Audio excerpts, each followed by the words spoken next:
Hallelujah hallelujah.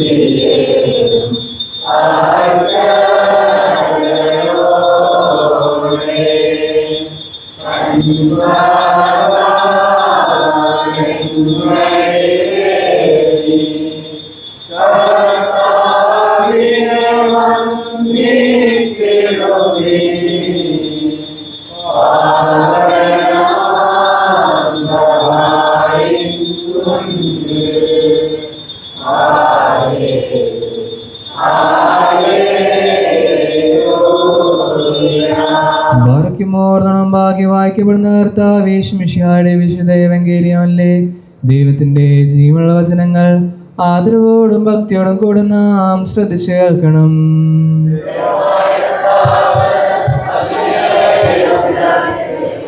നിങ്ങൾക്കെല്ലാവർക്കും സമാധാനം ഉണ്ടായിരിക്കട്ടെ.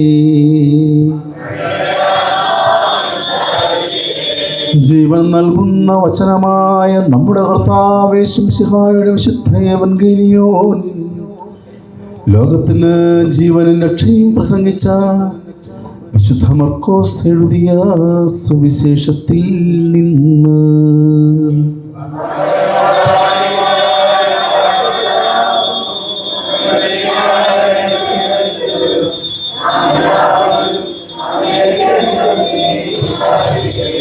പരിശുദ്ധ കന്യക മറിയാമിൽ നിന്ന് ശരീരം ധരിച്ചവനും ദൈവത്തിന്റെ ജീവനുള്ള വചനവും നമ്മുടെ കർത്താവും ദൈവവും രക്ഷകനുമായ യേശു മിശിഹായുടെ ഇഹലോക ജീവിതകാലത്ത് പ്രകാരം സംഭവിച്ചു.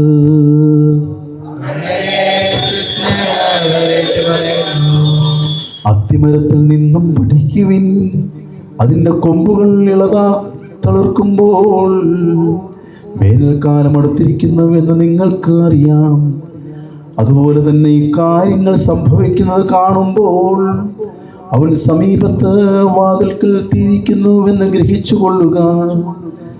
ഞാൻ സത്യമായി നിങ്ങളോട് പറയുന്നു, ഇവയെല്ലാം സംഭവിക്കുന്നതുവരെ ഈ തലമുറ കടന്നു പോകുകയില്ല. ആകാശവും ഭൂമിയും കടന്നു പോകും, എന്നാൽ എൻ്റെ വചനങ്ങൾ കടന്നു പോവുകയില്ല. എന്നാൽ ആ ദിവസത്തെക്കുറിച്ചോ ആ മണിക്കൂറിനെക്കുറിച്ചോ പിതാവിനല്ലാതെ മറ്റാർക്കും, സ്വർഗത്തിലുള്ള ദൂതന്മാർക്കോ പുത്രന്മാർക്ക് പോലുമോ അറിഞ്ഞുകൂടാ. ശ്രദ്ധാപൂർവം ഉണർന്നിരിക്കുവിൻ, സമയം എപ്പോഴാണെന്ന് നിങ്ങൾക്കറിവില്ലല്ലോ. വീട് വിട്ട് ദൂരേക്ക് പോകുന്ന ഒരുവൻ സേവകർക്ക് അവരവരുടെ ചുമതലയും കാവൽക്കാരന് ഉണർന്നിരിക്കാനുള്ള കൽപ്പനയും നൽകുന്നത് പോലെയാണ് ഇത്. ആകയാൽ ജാഗരൂകരായിരിക്കുവിൻ, എന്തെന്നാൽ ഗൃഹനാഥൻ എപ്പോൾ വരുമെന്ന് സന്ധ്യയ്ക്കോ അർദ്ധരാത്രിക്കോ കോഴി കൂവുമ്പോഴോ രാവിലെയോ എന്ന് നിങ്ങൾക്ക് അറിഞ്ഞുകൂടാ. അവൻ പെട്ടെന്ന് കയറി വരുമ്പോൾ നിങ്ങളെ നിദ്രാധീനരായി കാണരുതല്ലോ. ഞാൻ നിങ്ങളോട് പറയുന്നത് എല്ലാവരോടും കൂടെയിട്ടാണ് പറയുന്നത്, ജാഗരൂകരായിരിക്കുവിൻ. നിങ്ങൾക്കെല്ലാവർക്കും ശാന്തി ഭവിക്കട്ടെ. കാലാന്തിമയിൽ സമയം നാഥൻ വരുമേ, കാണാറാകും താനപ്പോൾ മേഘത്തിനുള്ളിൽ. ശോഭിക്കും കുരിശടയാളം ജ്ഞാനാതിശയിൽ. തൻ മുൻവരുമേ ഗോത്രങ്ങൾ വിധിയെ പാനായി. മോദിക്കും നിബിയ സ്ലീഹന്മാർ. ഹല്ലേലൂയ ഹല്ലേലൂയ. ക്ലേശിച്ചിടും ദുഷ്ടന്മാർക്കാവിൻ മാരകിലം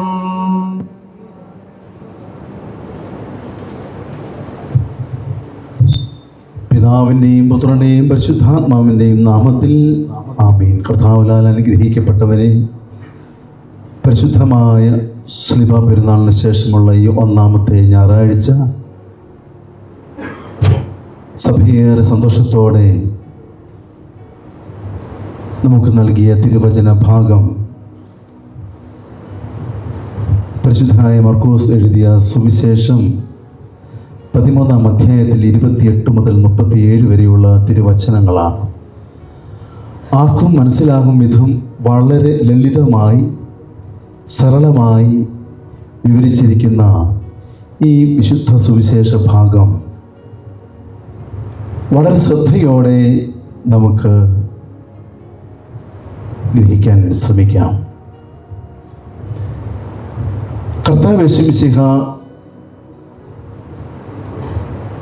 തൻ്റെ സ്വർഗരാജ്യ സ്ഥാപനത്തിൽ എപ്രകാരമുള്ളവരെയാണ് ഏറ്റവും കൂടുതൽ ആത്മീയമായ ഉണർവിലേക്ക് നയിക്കാൻ സാധിക്കുന്നത്, എപ്രകാരമുള്ളവർക്കാണ് ഈ ഒരു വിവേചനം ഉണ്ടാവുക, ദൈവരാജ്യത്തെക്കുറിച്ചുള്ള കാഴ്ചപ്പാടിൽ ജീവിക്കുന്നവർ എപ്രകാരം ഉണർന്നിരിക്കണം എന്ന് ഈ വചനത്തിലൂടെ നമ്മെ ഉദ്ബോധിപ്പിക്കുകയാണ്. സുവിശേഷകൻ വളരെ വ്യക്തമായി അതിനായി ഉപയോഗിച്ചിരിക്കുന്ന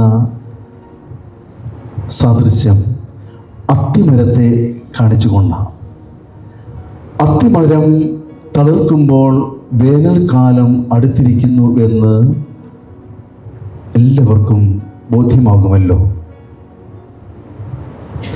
കർത്താവ് യേശു മിശിഹായുടെ വചനത്തിൻ്റെ ആഴം മനസ്സിലാക്കാൻ പരിശുദ്ധാത്മാവിൻ്റെ ആ വലിയ സാന്നിധ്യം തിരിച്ചറിഞ്ഞ് ദൈവോന്മുഖമായി ജീവിക്കാൻ ലഭിക്കുന്ന സാഹചര്യങ്ങളിൽ ഏറ്റവും പ്രധാനപ്പെട്ടതാണ് നിങ്ങൾക്ക് ഈ ഭൂമിയിൽ നൽകിയിരിക്കുന്ന പ്രവാചകന്മാർ മുതൽ മുന്നോട്ട് പോകുന്ന ഇന്നേ വരെയുള്ള എല്ലാ സൽക്കർമ്മികളെയും ഓർമ്മിക്കണം.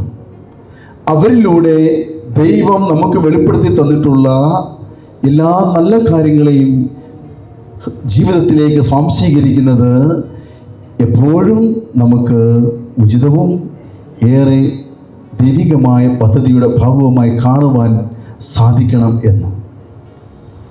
അതുകൊണ്ട് പൗലോസ് ശ്ലീഹ ഇന്ന് കൊരിന്ത്യർക്ക് എഴുതിയ 1-ാം ലേഖനത്തിലെ 2-ാം അധ്യായത്തിലൂടെ നമ്മളോട് പറയുകയാണ്, ഇത് തിരിച്ചറിഞ്ഞവരാണ് ഞങ്ങൾ. കർത്താവിൻ്റെ ജ്ഞാനത്തിൻ്റെ ഉറവിടം തിരിച്ചറിഞ്ഞ അപ്പോസ്തലന്മാരിൽ പ്രമുഖനായ പൗലോസ് ശ്ലീഹ വ്യക്തമായി പറയുക, ഇത് തിരിച്ചറിഞ്ഞവരാണ് ഞങ്ങൾ.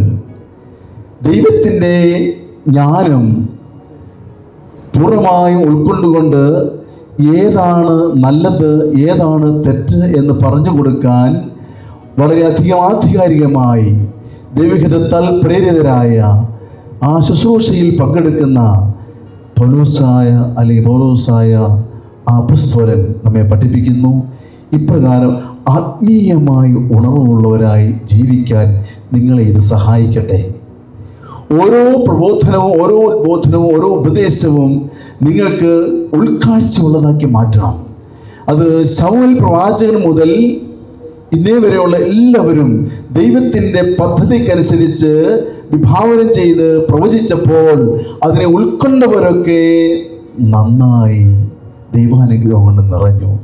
ഉൾക്കൊള്ളാത്തവരെല്ലാം അതേവിധം നാശത്തിന് ഇരയായി. അതുകൊണ്ട് ഒരു കാര്യം പ്രധാനമായും അപ്പോസ്തലനായ പൗലോസ് നമ്മെ സൂചിപ്പിക്കുന്നു, ആത്മീയമായ കണ്ണുകൾ കൊണ്ടും ഹൃദയങ്ങൾ കൊണ്ടും ദൈവത്തോട് അടുക്കുന്നവർക്ക് മാത്രമേ ഈ ഒരു തിരിച്ചറിവുണ്ടാവുകയുള്ളൂ. ലൗകികമായി മാത്രം ജീവിക്കുകയും അതിൽ തന്നെ നിലനിൽക്കുകയും എന്നാൽ ആത്മീയരാണെന്ന് ഭാവിക്കുകയും ചെയ്താൽ ഈ ഒരു തുറവി നമുക്ക് ലഭിക്കുകയില്ല. അതുകൊണ്ട് ലഭിക്കുന്ന സാഹചര്യങ്ങൾ ആത്മീയമായി ഉണരാൻ ലഭിക്കുന്നതെങ്കിൽ അതിനെ പൂർണ്ണ ഹൃദയത്തോടെ പൂർണ്ണമായ ഉത്സാഹത്തോടെ തീഷ്ണതയോടെ ഉൾക്കൊള്ളുമ്പോൾ ജീവിതത്തിൽ വലിയ കാഴ്ചപ്പാടുകളുണ്ടാകും. ദൈവ സാന്നിധ്യത്തിൻ്റെ ഉറവ് തെളിയുന്നവരെ കണ്ടാൽ അല്ലെങ്കിൽ തിരിച്ചറിഞ്ഞാൽ അവരിൽ നിന്ന് ലഭിക്കുന്ന അസുഹൃതങ്ങളാകുന്ന ഉപദേശങ്ങളെ സ്വീകരിക്കാൻ മടിക്കരുത്. ദൈവസാന്നിധ്യത്തിൻ്റെ സമീപത്തു കൂടി പോകുമ്പോൾ ആ ഒരു വലിയ ഉദ്ബോധനം തിരിച്ചറിയുവാൻ നിങ്ങൾക്ക് സാധിച്ചാൽ പിന്നെ അതിൽ നിന്ന് നിങ്ങൾ മാറി നടക്കരുത്. അത് വിശുദ്ധ ഗ്രന്ഥത്തിന് തുടക്കം മുതൽ നമ്മൾ കാണുന്നുണ്ട്. അത് തിരിച്ചറിയാൻ കഴിയുന്നത് ദൈവികമായൊരു ശക്തിയാണ്. അത് ഉത്തമ ഉദാഹരണമാണ് ഉൽപ്പത്തിയുടെ പുസ്തകം 42-ാം അധ്യായത്തിലേക്ക് വരുമ്പോൾ ആ പൂർവ്വപിതാവായ ജോസഫിൻ്റെ ജീവിതം. തൻ്റെ സഹോദരങ്ങൾ തന്നെ ഇല്ലാതാക്കാൻ ശ്രമിച്ചപ്പോഴും ദൈവോന്മുഖമായി ജീവിച്ചതുകൊണ്ട്, ദൈവം കൂടെയുണ്ടെന്നുള്ള വീണ്ടും വിചാരത്തിൽ ജീവിച്ചതുകൊണ്ട് എല്ലാം മുൻകൂട്ടി മനസ്സിലാക്കുവാനും തിരിച്ചറിയുവാനും ജോസഫിന് സാധിച്ചു. എന്നാൽ സഹോദരങ്ങൾക്കത് സാധിച്ചില്ല. ലൗകികമായി ജീവിച്ചതുകൊണ്ട് തൻ്റെ സഹോദരങ്ങൾക്ക് താൻ ദൈവം കൂടെയുള്ളവരാണെന്ന് തിരിച്ചറിയാൻ സാധിച്ചില്ല.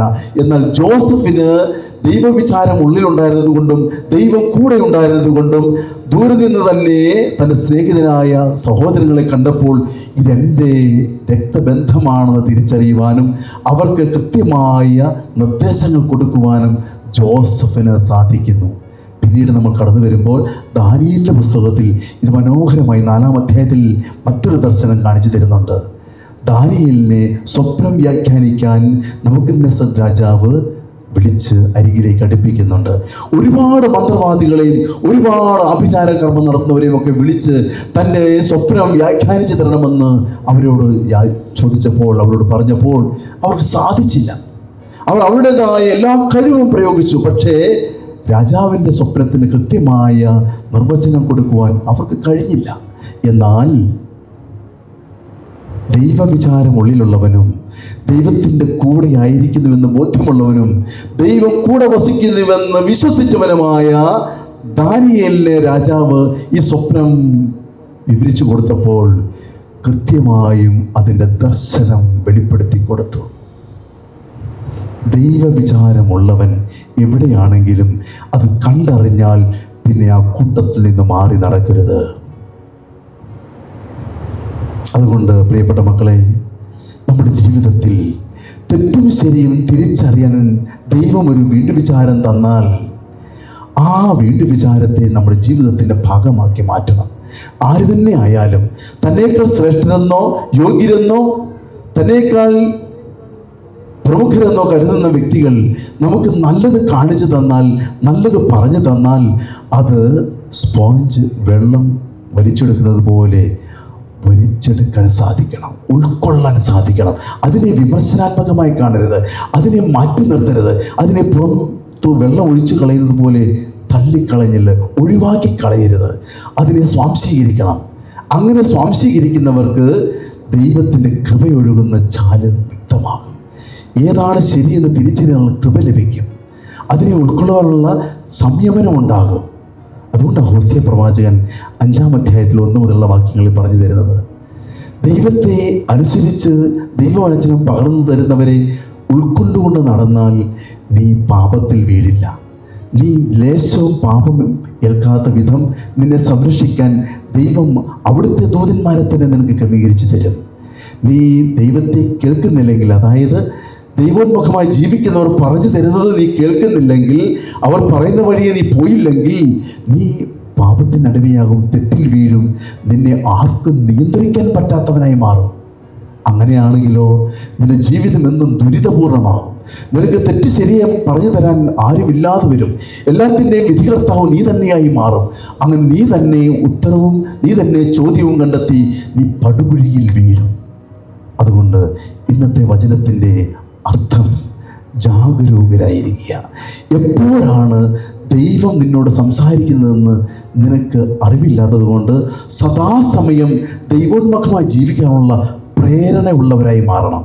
അതിനാണ് ഏറ്റവും ലളിതമായ ആ ഉദാഹരണം പറഞ്ഞത്. അത്തിമരത്തിൻ്റെ ഇല തളിർക്കുമ്പോൾ വേനൽക്കാലം അടുത്തു എന്ന് മനസ്സിലാക്കണം എന്ന് പറഞ്ഞാൽ ഓരോ കാര്യങ്ങളും കണ്ട് മനസ്സിലാക്കാൻ വിവേചനം നമുക്കുണ്ടാകട്ടെ. നമ്മുടെ സമൂഹത്തിൽ നടക്കുന്ന, നമ്മുടെ ഇടവകയിൽ നടക്കുന്ന, നമ്മുടെ കുടുംബങ്ങളിൽ നടക്കുന്ന ചില കാര്യങ്ങൾ കാണുമ്പോൾ ദൈവമേ എന്ന് വിളിക്കാൻ, ദൈവത്തോട് ചേരാൻ, ദൈവോന്മുഖമായി ജീവിക്കാൻ ഉള്ള ആ എളിമ, ആ സംയമനത്തോടെയുള്ള കാത്തിരിപ്പ് ദൈവം നമുക്ക് നൽകട്ടെ. ദൈവം നമ്മളെ ഓരോരുത്തരെയും ശക്തിപ്പെടുത്തട്ടെ. നിങ്ങളുടെ ജീവിതത്തിൽ അപ്രകാരമുള്ള ഒരു ഉദ്ദീപനം ഉണ്ടാകട്ടെ. പരിശുദ്ധ അമ്മയുടെയും സകല മധ്യസ്ഥരുടെയും മധ്യസ്ഥ നമുക്ക് യാചിക്കാം. സകല വിശുദ്ധരും അതിനായി നമുക്ക് വേണ്ടി പ്രാർത്ഥിക്കുന്നവരാണ് എന്നുള്ള പൂർണ്ണബോധ്യത്തോടെ ഈ പരിശുദ്ധമായ ബലി നമുക്ക് അർപ്പിക്കാം. പിതാവിനും പുത്രനും പരിശുദ്ധാത്മാവിനും സ്തുതി. ഇന്നത്തെ ബലിയിൽ അഭിനന്ദ മെത്രാപ്പൊലീത്ത യൂഹാന മാർ തിരുമേനിയെയും അതുപോലെ തന്നെ പുത്തൂർ രൂപതയുടെ മെത്രാപ്പൊലീത്ത മക്കാറിയൂസ് തിരുമേനിയെയും പ്രത്യേകം ഓർത്ത് പ്രാർത്ഥിക്കണം. ഇന്ന് മെത്രാഭിഷേക വർഷം, അതിൻ്റെ സന്തോഷത്തിൽ ദൈവത്തിന് നന്ദി പറയുന്ന ദിവസമാണ്. രണ്ട് പിതാക്കന്മാരെയും നമുക്ക് ഓർത്ത് ദൈവത്തിന് നന്ദി പറഞ്ഞ് ഈ ബലിയിൽ ഓർത്ത് പ്രാർത്ഥിക്കാം. Barkimor stomen galo